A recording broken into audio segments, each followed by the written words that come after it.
আসসালামু আলাইকুম রহমতুল্লাহ বারাকাতু। সম্মানিত দর্শক, আমি আপনাদের সামনে একটি বিষয় নিয়ে আলোচনা করব, যে বিষয়টির কারণে, যে অপরাধটির কারণে সমাজের মধ্যে ব্যক্তিগত জীবন নষ্ট হচ্ছে, সাংসারিক জীবন নষ্ট হচ্ছে, পারিবারিক জীবন নষ্ট হচ্ছে, সামাজিক জীবন নষ্ট হয়ে যাচ্ছে।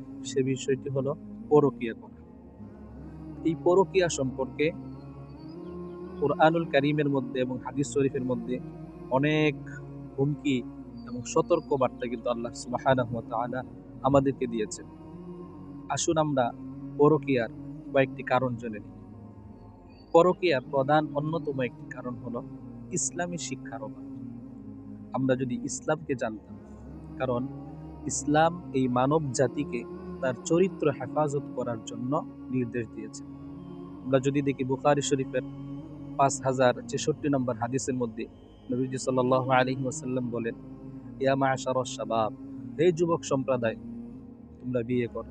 জি প্রথমে বলছেন, মানিস্তাতাআ মিনকুমুল বাআতা ফালইয়াতাযাওয়াজ, তোমাদের মধ্যে যাদের সামর্থ্য আছে তারা যেন বিয়ে করে। ফা ইন্নাহু আগাদ্দু লিল বাসর, কেননা এই বিয়ে তার দৃষ্টিকে হেফাজত করবে।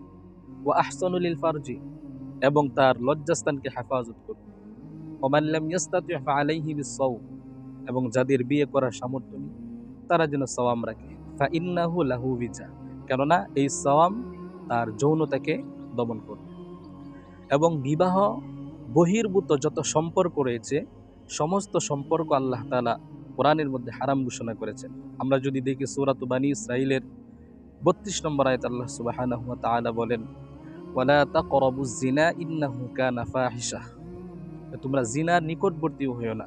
ইন্নাহু কানা ফাহিশা, এটা অশ্লীল কাজ। ওয়াসা সাবিলা, এবং এটা অনেক মন্দ পথ। সূরাতুল আনআমের ১৫১ নম্বর আয়াতের অংশ বিশেষ হলো, ওয়ালা তাকরাবুল ফাওয়াহিশা মা যাহরা মিনহা ওয়া মা বাতন, তোমরা প্রকাশ্য এবং গোপনীয় সকল প্রকার অন্যায় অশ্লীল কাজের তোমরা নিকটবর্তী হইও না।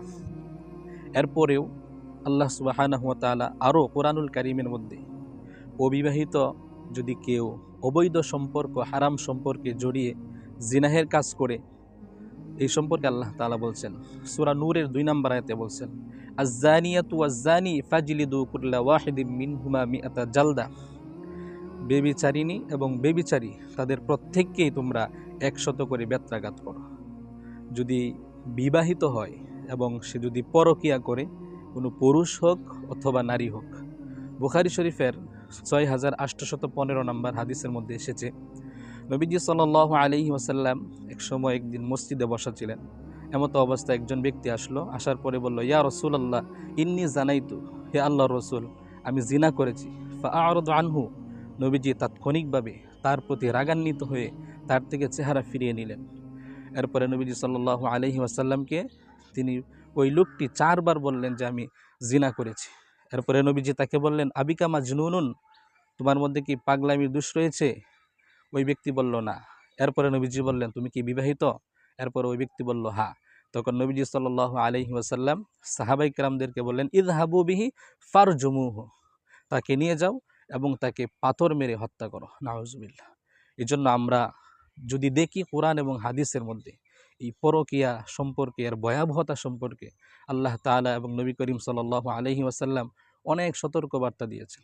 আমরা যদি এই সমস্ত বিষয় থেকে, পরকীয়া থেকে বিরত না হই, তাহলে আমাদের পারিবারিক জীবন, সাংসারিক জীবন, সামাজিক জীবন, একটা সমাজ আস্তে আস্তে নষ্ট হয়ে যাবে, ধ্বংস হয়ে যাবে। এজন্য আমরা নিজেরা সতর্ক হই এ ব্যাপারে, এই অপরাধ থেকে, এবং অন্যদেরকে সতর্ক করার চেষ্টা করি। আল্লাহ সুবহানাহু ওয়া তাআলা আমাদেরকে তৌফিক দান করুন।